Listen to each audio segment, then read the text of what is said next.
stories. I remember when I first joined politics, Tony Pua was my political mentor. He brought me to the first political engagement, where all the branch members are all there. I went in, the first impression I had, how come all uncles? And there is no young people. There was no young people, not even a female. I think we probably only have two women in the entire public the party meeting. I was like, wow, this is really politics is like an uncle game. If today you go to the parliament, you will also notice that most of them are uncles. But that means we actually have a problem with role models.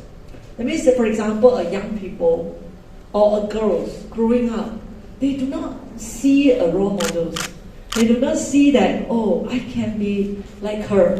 I can be like, if we have more Datin Winnie, I can be like her when I grow up. I can be like a speaker for Selangor. We used to have Hanayo as a youngest speaker for Selangor and the first woman speaker in Selangor. I can be like a woman minister, right? I can be a woman MP. So I think it is a chicken and egg thing. So as this generation of people, I think our first thing that we need to do, especially young, especially women leaders, is to push out more women leaders for our girls to see.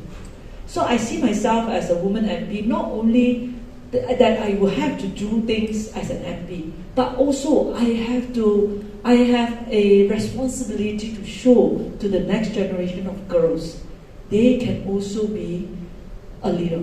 They can also be fulfilling their dreams and potential, and not only as a supplementary goal in a family. The last general election, my husband and I actually was discussing whether I should continue to contest because although after I was used to be a minister, and then after Sheraton moved, and then I lost my job, and that time I was quite productive. I had 3 children. I had 2, and then during the election I was pregnant.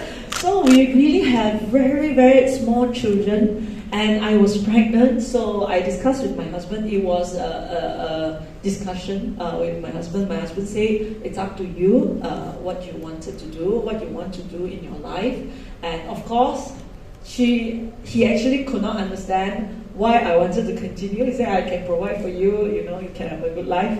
You don't worry about this. That is up to you whether you want to continue or not. So then I told Tony again, my political mentor, I told Tony our discussion. Tony reply was this, this is for the husband. Tony reply was this. Tony replied me, he said, if I were your husband, I would definitely let you continue. You know why? Because I would tell your husband he will have a very tough time if his wife is a full-time housewife. Because she used to manage a ministry. Now she go back home, she only manage you. So you will have a very, very tough time.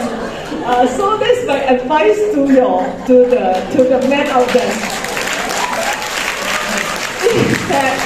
Don't ever think you have a full-time housewife is good for you, because she has all the time in the world to think about every possibility. Yet you would rather keep her occupied with other things. Work-life balance. I see that if you look at the forums with only men talks about other things, nobody asks them this question. But when there is a forum about women, they always ask, how do you manage work-life balance? So I want to propose this, that it's not only the woman needs work-life balance, the men also should have work-life balance. That would mean after work you go back to your family life instead of going around. Because eventually we will have to outsource our child parenting to whether it's our in-law, whether the nannies, helpers, or the childcare center. So eventually, if woman has to go to work, we have to learn to outsource. But when we learn how to outsource, we have this mom's guilt in us, right? For example, especially you have young children, whenever you go out, whether there is nanny or not at home, it doesn't matter. Or when the mommy wants to go out, they will cry. They will cry, and so many times I ask myself, why am I going out?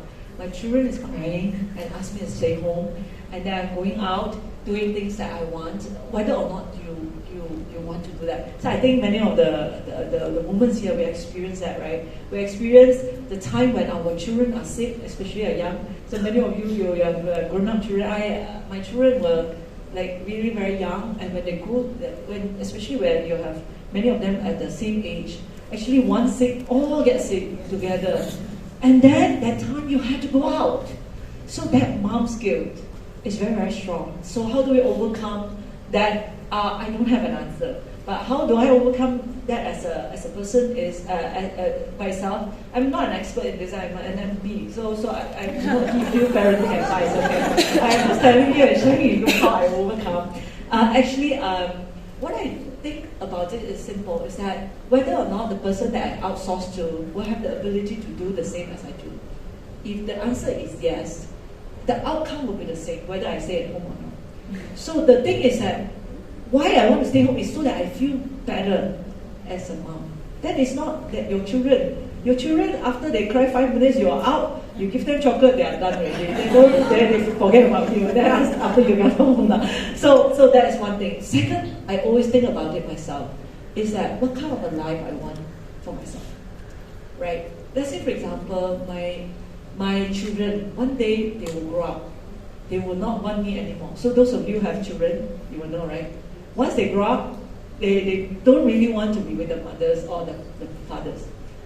Do I want to be a mom that I let go of all of my dreams for my children, and eventually I expect my children to live a life that I wanted to live? You got me? I see a lot of mothers, especially, they give up everything they wanted. Those who can let go. But those who cannot let go wanted their children to do the thing they wanted for their life. I do not want to impose my dream for my children. I want to pursue the dream for myself. And my children, I know when they grow up, I will let go of them. Of course, it's easy for me to say now because my children still young. But I want to be that kind of mothers, that they are free to pursue their dream. And they are free from my dream. They are free from my expectation about them. The only way for me to do that without guilt is that now I make a choice to live a life for myself. But at the same time, I take care of them also. That goes to my third thing that I want to say. I think I really agree with what Freda has said. It's on that you cannot have it all. Every time you will have season of your life, but and I always choose family first. Chinese, there is a saying, 修身齐家治国平天下. 修身齐家治国平天下. Meaning to say, you first need to build up your characters. Second, you need to build up a family. Third, that after you have a good family, then you can talk about how to govern a country. Then you can talk about world peace, etc. If you can't even have a family peace, most likely you cannot think about world peace. But so I thought that in this season of my life, I don't have work-life balance. I prioritize my family because to the many I talk to many older ladies. One of the things that many people tell me the same thing is that children grow up very fast. After they grow up, they are no longer with you. So now, because of the advice of the many women, older women, that I have decided for my life, in this season of my life, I will prioritize my children. Not because I don't have a dream, not because my husband asked me so, because I do not want to regret when I get older and say, after they grow up, and I say, they grow up so fast, I did not spend enough time with them. So I decided today I want to prioritize them. I don't have a work-life balance because to me, family comes first. Can I say something?